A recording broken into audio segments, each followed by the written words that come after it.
Bismillahirrahmanirrahim. Assalamualaikum warahmatullahi wabarakatuh. Bismillahirrahmanirrahim. Bismillahirrahmanirrahim. Bismillahirrahmanirrahim. Bismillahilladzi la yadurru ma'asmihi syai'un fil ardi wala fis sama'i wa huwas samiul 'alim. Allahumma shalli ala Muhammad ya Rabbi shalli alaihi wa sallim.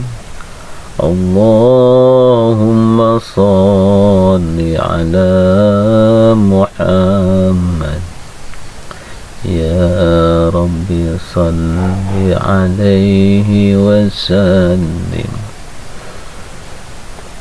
Hamdan syukran, saudaraku, dengan salawat kita bermunajat, dengan salawat kita mengambil hikmah, dengan salawat kita mengambil salah satu berkah dan karamah, dengan salawat kita mendapatkan syafaat dari baginda Rasulullah sallallahu alaihi wasallam. Di kala itu kita akan semua akan mendapatkan salah satu intinya keluh kesah dengan yang dinamakan gimana atau bagaimana di waktu nanti di akhir zaman, di skala kita alam udah menjadi alam, bukan alam kita, jadi alam ukhrawi, alam yang nyata sepanjang masa. Orang-orang seluruh manusia akan mengalami keluh kesah entah dan bagaimana. Tapi jangan khawatir bagi orang-orang yang senang sekali amal salawat, mencintai kepada baginda Rasulullah sallallahu alaihi wasallam, menyayangi kepada baginda Rasulullah dan keluarga-keluarganya, kepada turunan beliau, insyaallah nanti akan hadir syafaat yang dinamakan syafaatul ulama sepanjang masa itu, yang bersifat rahmat dari Allah Subhanahu wa ta'ala. Sebab tidak ada suatu pertolongan dari Allah yaitu rahmat melainkan melalui syafaat baginda Rasulullah sallallahu alaihi wasallam. Meskipun di skala itu kita banyak amal, banyak perbuatan baik di sekitar waktu kita masih di dunia, tapi tetap kita mengharapkan rahmat Allah, mengharapkan syafaat baginda Rasulullah sallallahu alaihi wasallam. Makanya barang siapa yang pengen mendapatkan rahmat Allah, kita harus mendekatkan diri kepada Allah, yaitu banyak-banyak berzikir kepada Allah. InsyaAllah akan mendapatkan rahmat Allah. Kalau kita pengen mendapatkan suatu syafaat baginda Rasulullah sallallahu alaihi wasallam, maka kita harus menyayangi, mendekati, mengasihi dalam hati nurani kita, yaitu dengan salawat. Banyak-banyaklah berbaca salawat, salawat dari mulai salawat yang terkecil maupun salawat yang terbesar, pendek yang terpanjang. Yang penting filternya hatinya ikhlas, ridha, ya, pengabdian, cinta, sayang kepada junjungan kita baginda Muhammad sallallahu alaihi wasallam. Sebab kita kalau orang baca salawat tanpa hatinya mencintai dalam nuraninya, tidak ada apa-apanya gitu. Meskipun ribuan salawat, tapi kalau hatinya tidak bersalawat, tidak ada apa-apanya, artinya tidak menyambung, cuman hanya di lisan. Makanya usahakan terutama kita mencintai kepada baginda Rasulullah Shallallahu Alaihi Wasallam. Saudaraku yang beriman, yang budiman,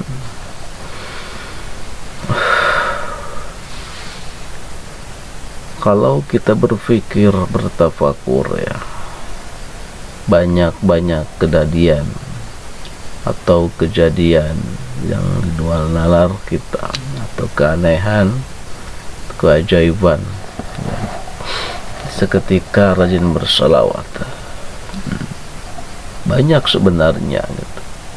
Meskipun cuma hanya sepintas, meskipun cuma hanya sebatas melihat, mendengar, atau apalagi bercakap-cakap dengan alam yang begitu alam nyata itu. Sebenarnya banyak rahasia-rahasia itu, rahasia yang kita perlu diungkapkan dan yang tidak perlu diungkapkan sebenarnya banyak. Semua orang pasti mengalami seperti itu. Banyak. Di antaranya ya, kita bersolawat. Dalam bersolawat itu, tapi selawat apa aja bebas, tapi itu kan kehendak Allah. Kalau Allah menghendaki sesuatu, ya pasti terjadilah, atau bisa aja gitu, kemana, atau melihat apa, atau datangnya apa.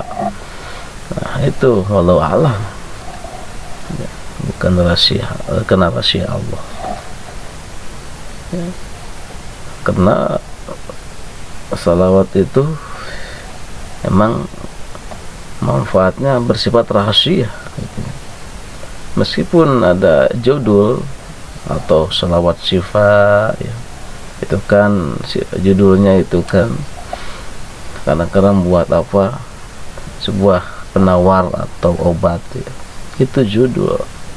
Tapi kalau rahasia itu hikmahnya itu rahasia Allah, tidak akan tidak arah ke situ sebenarnya. Dulu ya, suatu pengalaman yang di luar nalar itu ya, kita emang lagi masih dalam perjalanan sholawat ya.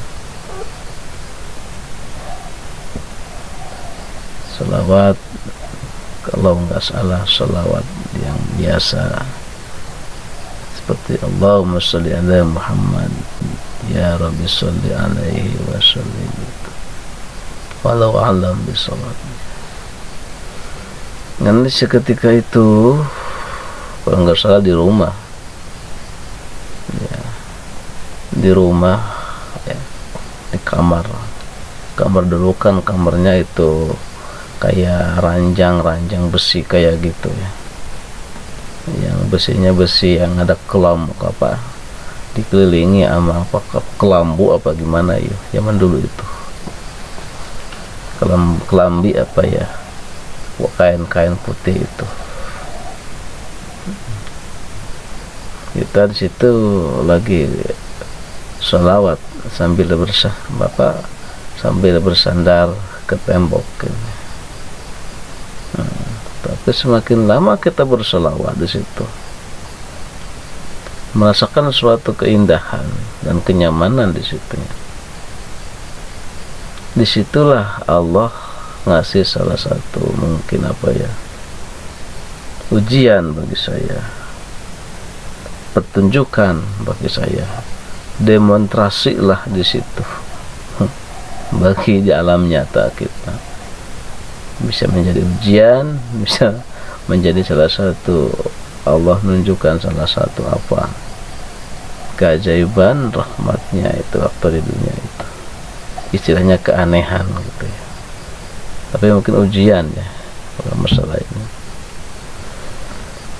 Itu si ranjang itu tiba-tiba bergoyang, goyang yang kayak gimana ya, kayak anak-anak lagi main-main gitu, kayak apa, kayak lagi apa ya, main-main di atas ranjang kayak gitu kan. Dudukan itunya aja apa, kasurnya aja bukan dari spring bed kan, dari apa misalnya kapuk ya. Semakin lama semakin kencangnya itu kayak anak-anak, banyak orang sampai gini-gini kita. Nah, kita sekarang nggak sadar sebenarnya di situ, tapi lama-lama kalau kita ini bukan mimpi gitu ya. Oh ini kayak ada apa? Kita berpikir ini gempa apa gimana ini? Kalau dulu lini ya, kalau maksudnya lini atau kampung gitu, ini lini bukan ya, ini gempa bukan, tapi gini. Tapi itu dipikir-pikir, kok biasanya kalau ada gempa, kalau di kampung itu rame-rame orang menyebut takbir atau la ilaha illallah atau Allahu akbar. Ini enggak, cembling. Kita tetap aja bersalawat. Semakin apa, semakin lama semakin kencang itu apa tempat tidur kita dimainin gitu. Kok walau alam di situ jadi merinding ini.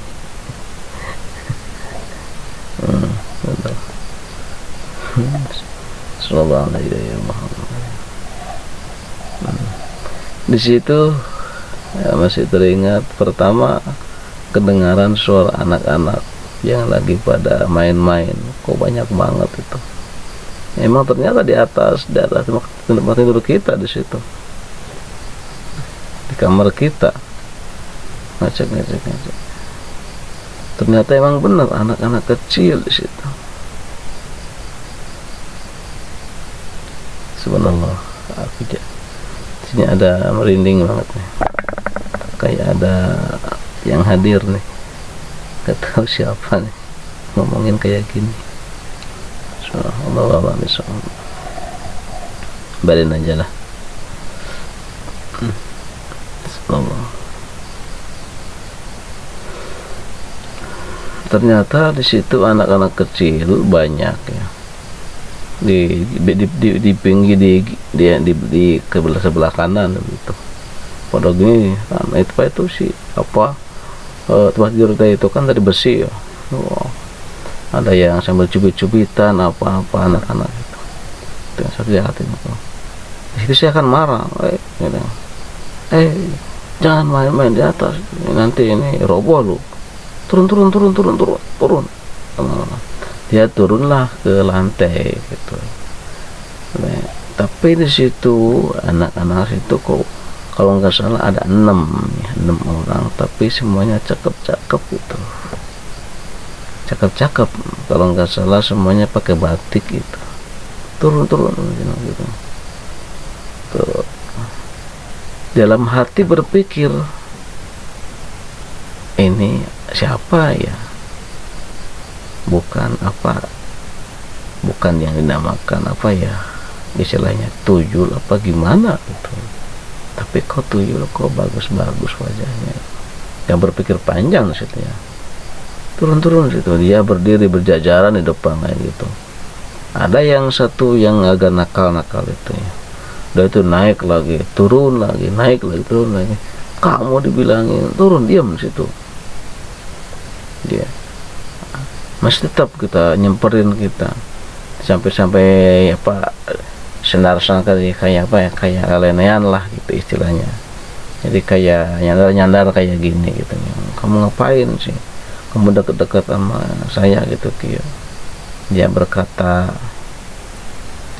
ya kami sih pengen dekat sama kamu, pengen bersama sama kamu, intinya pengen gabung dengan kamu, katanya.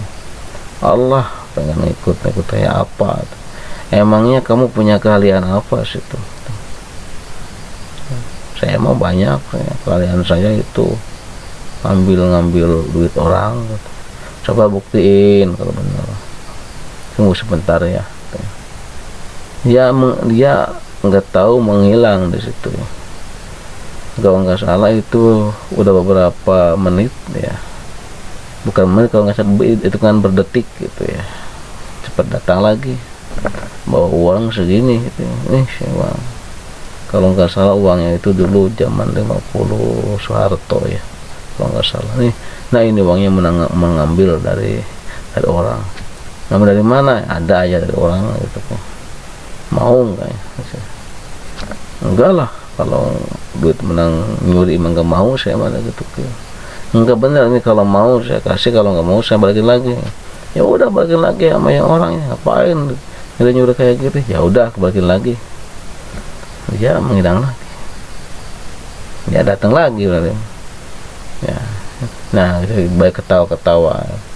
Nah, itu saya, kalian saya ya gitu semua gitu. Oh, jadi kalian itu yang dibilang itu apa ya, itu kentit atau tuyul bahasa itu ya. Iya namanya gitu ya. Tapi kalian itu cakep-cakep ya. Ya cakep sih, bisa cakep karena di depan kamu gitu. Sebenarnya enggak begini. Ya udahlah, mendingan cakep, enggak boleh jelek di depan saya. Gitu. Saya nggak mau yang melihat yang jelek-jelek, takut gitu. Ya. Situ aku pengen gabung sama kamu.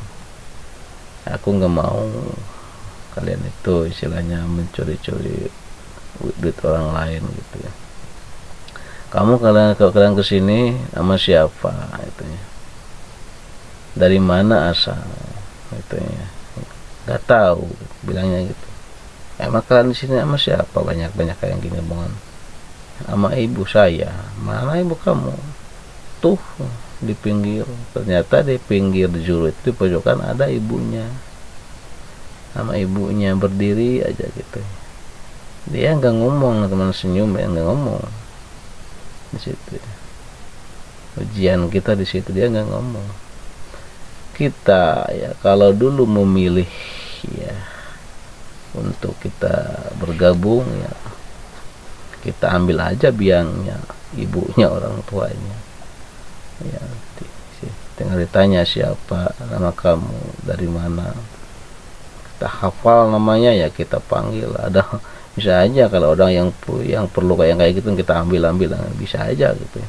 Di saat itu aku enggak, pertama ya mungkin aku masih polos ya, nggak tahu yang masalah kayak gituan ya. Yang kedua ya takut aja dulu gitu, takut dia gimana.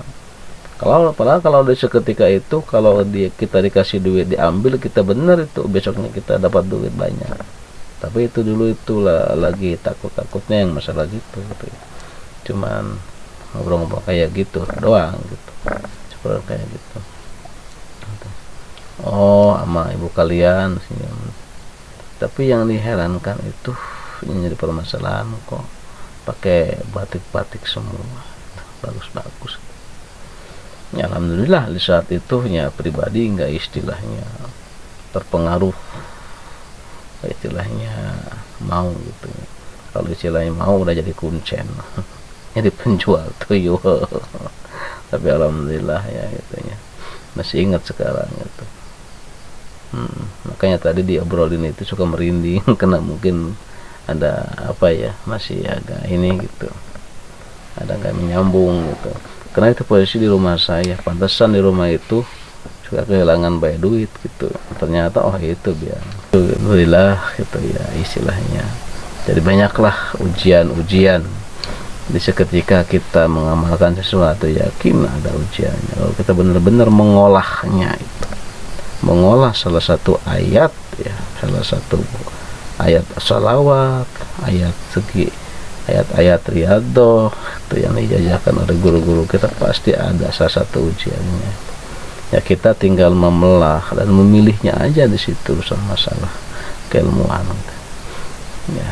Apalagi di zaman sekarang kita walau alam gitu ya, yang nggak tahu namanya yang ujian, yang namanya nggak tahu yang namanya istilahnya ijabah doa itu kan itu kita walau alam kita rahasia itu serahkan kepada Allah Subhanahu wa taala.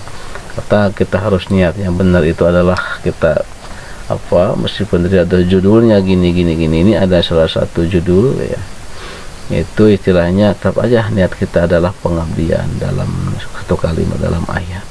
Kalau zikir lillah, salawat sama gitu, lillahi ta'ala gitu. Kalau berzikir juga gitu, nyari pengabdian terhadap salah satu ayat ini dengan karena Allah ya, insya Allah di situ akan menimbulkan salah satu berciknya adalah rahasia Allah dari yang kita baca amalkan kita ya. Hadirin ya, itulah sedikit ya mungkin ulasan dari salah satu apa yang kita amalkan, sedikit atau lama atau pendek. Insya Allah pasti ada salah satu hikmah dan keajaiban dari ayat itu, baik sholawat maupun ayat gitu kan. Asal kita mengolahnya dengan sungguh-sungguh, insya Allah pasti ada gitu. Insya Allah semua orang pasti mengalami gitu ya. Terus sekian dan terima kasih, semoga bermanfaat. Wassalamualaikum warahmatullahi wabarakatuh. Like, subscribe ya. Dadah. Di tombol merah ini. Dadah. Like, subscribe, and komen ya. Mudah-mudahan kalian semua bisa menikmati video ini. Terima kasih.